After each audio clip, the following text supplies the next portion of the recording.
Hello, everybody, on probably one of the hottest Tuesdays I can remember in my lifetime. I think it was 101 in my car when I pulled up to WGCH. Today, sitting with me this is very exciting, Barbara Smyth. She's a Democratic candidate running for mayor in Norwalk. So welcome. Thank you so much for having me, Trevor, on this very hot day. Oh my God, it's so hot. Okay, before we get into full introductions, this show is brought to you by the Higgins Group. They are, there's about 400 agents. They're excellent. They've been voted one of the best, or the best realtor in Westport for 4 years in a row by Lifestyle Magazine. So thank you, Higgins Group. Secondly, we also are being supported by Klimple Law. You can find them at klimplelaw.com. Tim Klimple can help you with your employment law, and he specializes also in non-competes. Now, Barbara's a longtime resident of Norwalk. She retired from the Norwalk Public School teacher, and she has proud to have served her students as English teacher at middle school, Ponus Ridge, and Norwalk High School. Also, 4-year term Norwalk Common Council. So she's got a lot to tell us about her experiences. So I think the first part that I loved when I first started talking about Barbara is she started in radio. So sitting right here, she's just back at her roots. So how's it feel? It feels pretty good, I got to tell you, and I'm feeling a little envious of your headphones right now. Oh my God, we're going to get you headphones. I don't need them, it's okay. Oh my gosh. Well, the first thing Barbara said, she goes, "It's live?" And I'm like, yeah. Yeah, it feels like home to me. Yeah, I came out of, I started in college radio many years ago, back in the 70s, and then my first jobs were in local radio. And yes, I had that first show, the most popular show in Johnstown, Pennsylvania, back in 1979. Was a Sunday morning polka show. So love that so much. That's how it all got started. And then I, went through, different jobs, both in music, in news. I tried that, and then eventually, when I moved to this part of the country, I got back into radio after my children were, when my children were little, and I worked at the Fox in Norwalk, and midday air personality, and award-winning music director at 98Q in Danbury. So had a lot of fun years in radio. So, okay, so we're going to pivot here a little bit. By the way, this is Trevor Crow. The show is Trevor and Friends. We're on WGCH in Greenwich. Sitting with me is Barbara Smyth, Democratic candidate for mayor of Norwalk. So I kind of want to dig in here. Mm-hmm. What brought you to politics, and why do you want to become mayor of Norwalk? Well, what brought me to politics, I actually, have been politically active my whole life. So I got involved, I was really influenced by the turbulence of the 60s and 70s. And so I got, involved in, fighting for equal rights for women, for education. So it's been a part of me my whole life. After Donald Trump was elected the first time, and, there was a lot going on there. And, some of the things that he was saying were so disturbing to me as a woman. Instead of just being sad about it, I felt the need to get involved. And so that's what I chose to do. And one thing led to another, and I ended up running for Common Council. And I just really felt that we needed more women's voices at the table. So I ran the first time in 2017. I have been served 4 terms.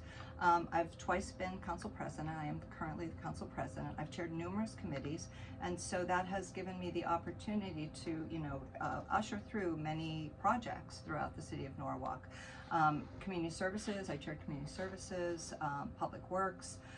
One of the things that I did on public works was help to usher through one of the most major flooding remediation projects we've ever taken on, and we just finished it up just a few months ago. That's the Dreamy Hollow project, and land use and building management, in which we, really take care of the city's properties and move forward school building construction.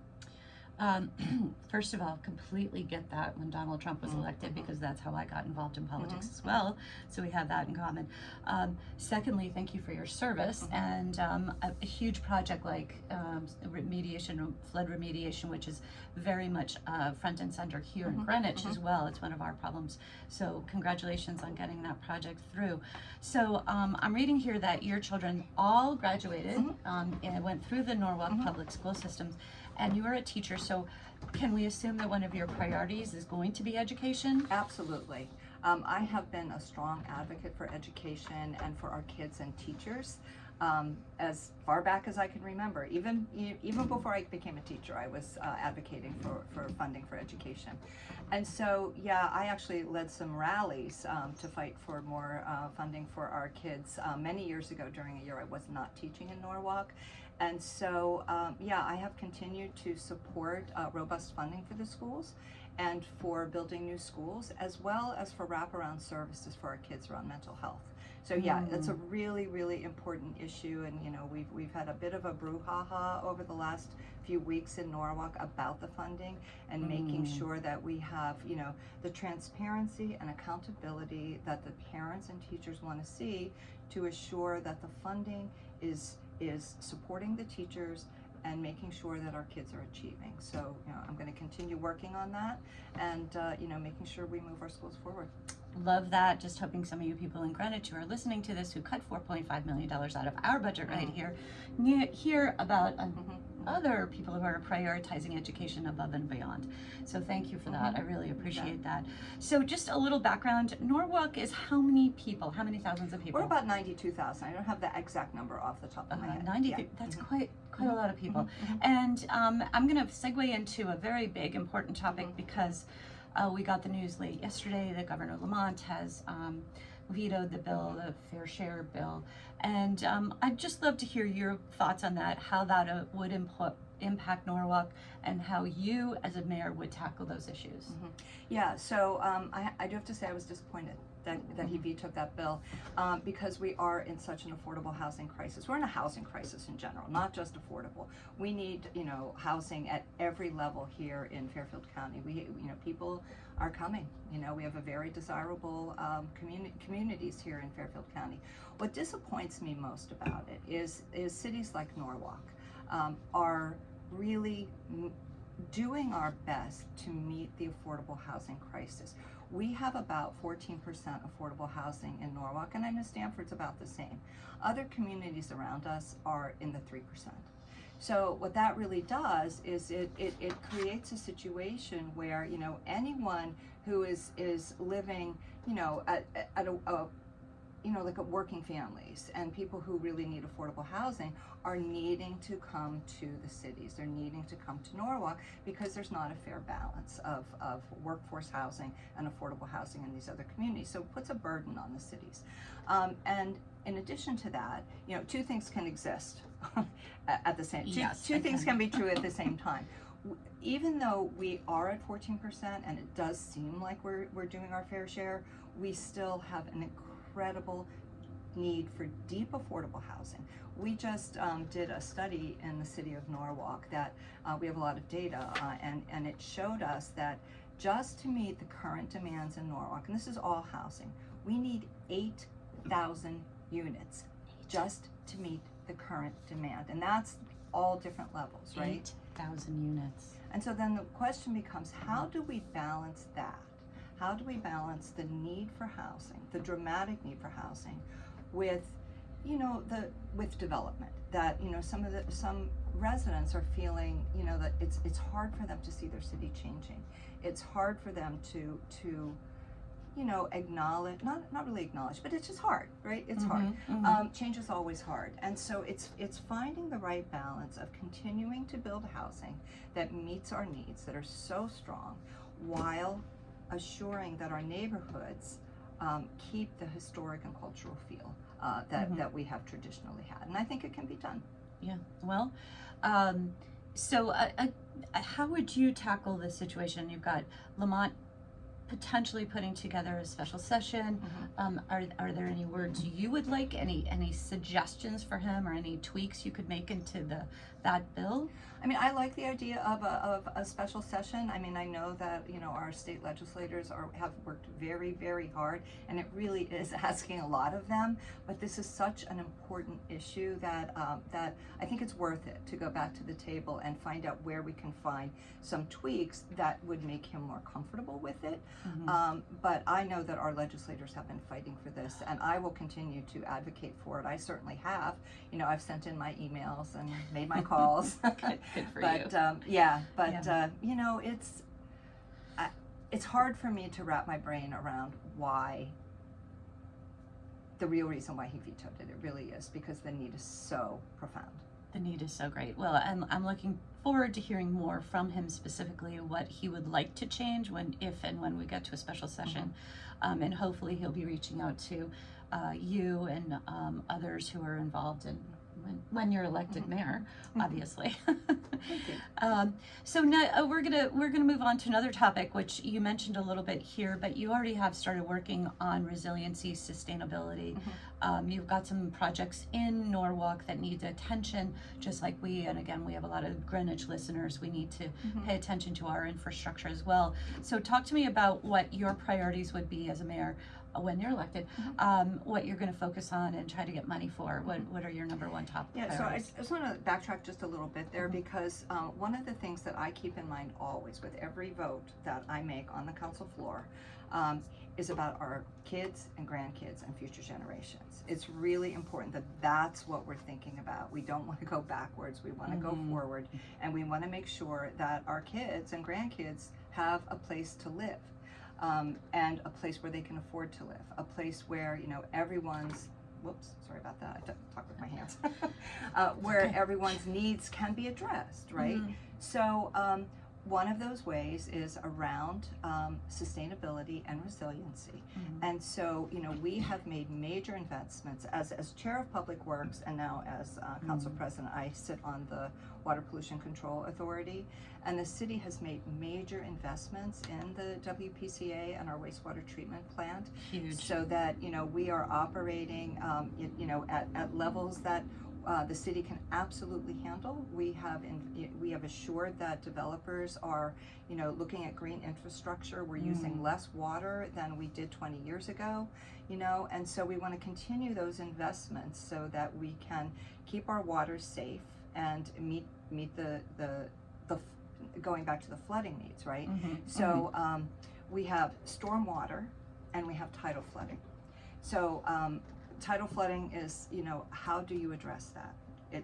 It requires major federal investments, and so I think that we can all expect that we're not going to see a lot of that over the next several years, right? That infrastructure bill is probably what can we do? What can we do to improve the situation now?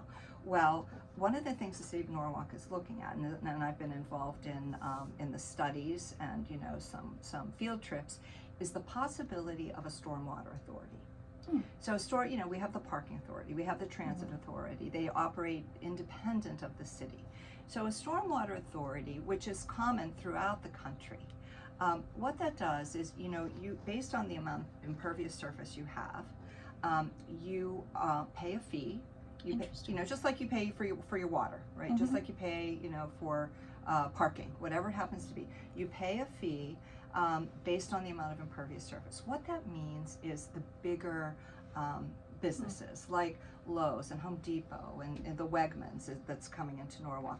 That's where the funds are really going to come in to support a stormwater authority, and it's just pennies, dollars, few dollars for the current residents. So that will bring in funds to be able to address the stormwater problems that we're having. Very interesting.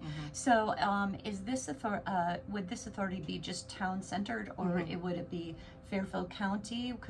Could we in Greenwich jump into this? Because it seems like a very good idea to me. It's city by city. City by city. Yeah. Okay. And so from what I understand, they are everywhere. So when we go to these bigger companies like Home Depot, they won't even blink twice, right? Because they're used to paying these fees throughout the country, and it's just new. It's new to the Northeast, and particularly Connecticut. New London is the first city that has established a stormwater authority. We took a field trip out there to see what they were doing. It was a couple of years ago. So it's an idea, and so we finished the study, and now the next step would be to just start to engage the public. This is what we're thinking. What do you think of this? How do we work around this? How do we make it fair? Right. Yeah, but I think that it's really flooding remediation is incredibly important as we move into the future, and it's something we have to address. So what's the best way to do that? Love that idea. Stormwater Authority, maybe we should think about that for here in Greenwich. It's not done. I want to make it clear. It's not done. There's no decisions made. Right. These you are know, ideas. It's just these are ideas right now, and we are in right. the process. Right. We've done the studies. Now the next step is engaging the public. Just love that idea. Just so if anybody's tuning in right now, this is Trevor Crow. The show is Trevor and Friends. Sitting with me is Barbara Smyth, the Democratic candidate for mayor of Norwalk. I'm hearing all sorts of great ideas. This Stormwater Authority, I think, would be very applicable to Greenwich itself. And moving on to a really cool project, Manresa Park, which blows me away. So talk about, this is almost a public-private partnership, correct? Well, it's really not. Okay. It's really an incredible couple, Austin and Allison McCord, who. So the story with Manresa, as everyone has known, it was a coal burning plant. It was decommissioned in the 90s. I believe it was the 90s. And so it sat there for many, many years. And the residents around, often thought, oh gosh, we'd, really like to see it turn into a park, or would really like to, because there's wetlands around that are just extraordinary. My husband, having grown up in Village Creek, just nearby, I've spent many times rowing through those beautiful wetlands and, experiencing the wildlife there. So, what happened a couple years ago is finally this company, Argent Ventures, bought the property, intended to build luxury housing there. And that's kind of what we were waiting for. And all of a sudden, last year, there's this big announcement that this incredible couple, Austin and Allison, purchased it and intended to put literally billions of dollars into a park where the power plant itself would turn into an incredible space for community, for research, for education. There's plans for a marina and pools, and then of course protecting all of those wetlands and all of the natural resources that are there. So it's really, really exciting for the city of Norwalk and for the community at large, because it will be for all people. And I think, the challenge, I think, and we talk about this, and I know it's been brought up in some of the community engagement that they've done, the biggest concern around it is traffic getting there. So the way I understand it is that they are looking at a lot of different ways to minimize any kind of traffic going down Woodward Avenue, which is just a narrow 2-lane road. And some of those things are water taxis, and numerous different ways to access it by the water, but also a really unique and I think incredible idea to digitally let people know far in advance how many parking spaces are available, even before they drive down Woodward Avenue. So, there would be an app, there would be digital signage throughout the city where people could see how many parking spaces are available. And then, of course, adding things like, a circulator and public transportation. People could partner in other areas of the city and take public transportation. So those are some of the ideas they're looking at to mitigate the traffic problem. Amazing, and just what a beautiful thing for this couple of accords to do. And they're investing billions of dollars of their own money. So what a legacy. Yes, it really is. And we just had, there was a big announcement, we had a press conference just the other day, that all 3 oil tanks now have been removed. So it's like that first sign of saying goodbye to the past and the transformation to the future of what this site can bring to the community. It's pretty incredible. Just amazing. So thanks to the McCords. Absolutely. It really is, and I've said this to them, I've met with them, personally and, and numerous occasions publicly, that what they are doing is just an absolute model of civic, global philanthropy that is, it's a model for the whole world.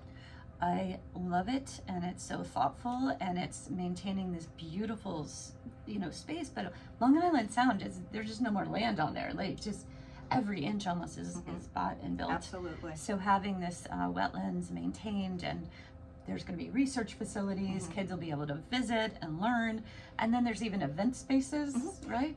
Yeah, it does seem like it will be. And they're partnering with the Maritime Aquarium, which has just done some incredible work around education and research on Long Island Sound. They're not just an aquarium to take the kids to.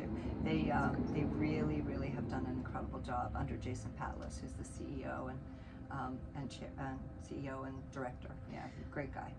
What I'm hearing is how cool Norwalk is. It's a country on the rise, on the growth, on the really thoughtful thinking about the future. I love that you're framing your almost your whole mayoral candidacy about the future, whether it's through education, resiliency. But is there anything else as we wrap up this segment that you want people to know about what it is that you stand for, why you're running? Any last? Sure. I'm running because I care. I really, I'm a public servant, which this is something I got from my dad, and this is like kind of my dad's 91 years old. He's, it's a very emotional thing for me to talk about this now because he is the one who instilled in me public service. And, I think about the lessons my mom, instilled in me, which is always to treat others the way you'd like to be treated. Those are the things that infuse me as a candidate. And so I have served my city as a teacher. I love my kids. I wrap my arms around, I don't know if I have another minute here, but when I worked in radio, I was on the air for Columbine.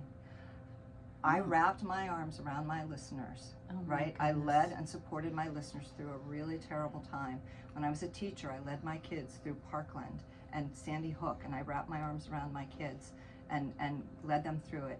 And I will do the same for the city of Norwalk, for the people of the city of Norwalk that I love. That is beautiful. Well, we've been talking to Barbara Smyth. She is the Democratic candidate for mayor of Norwalk.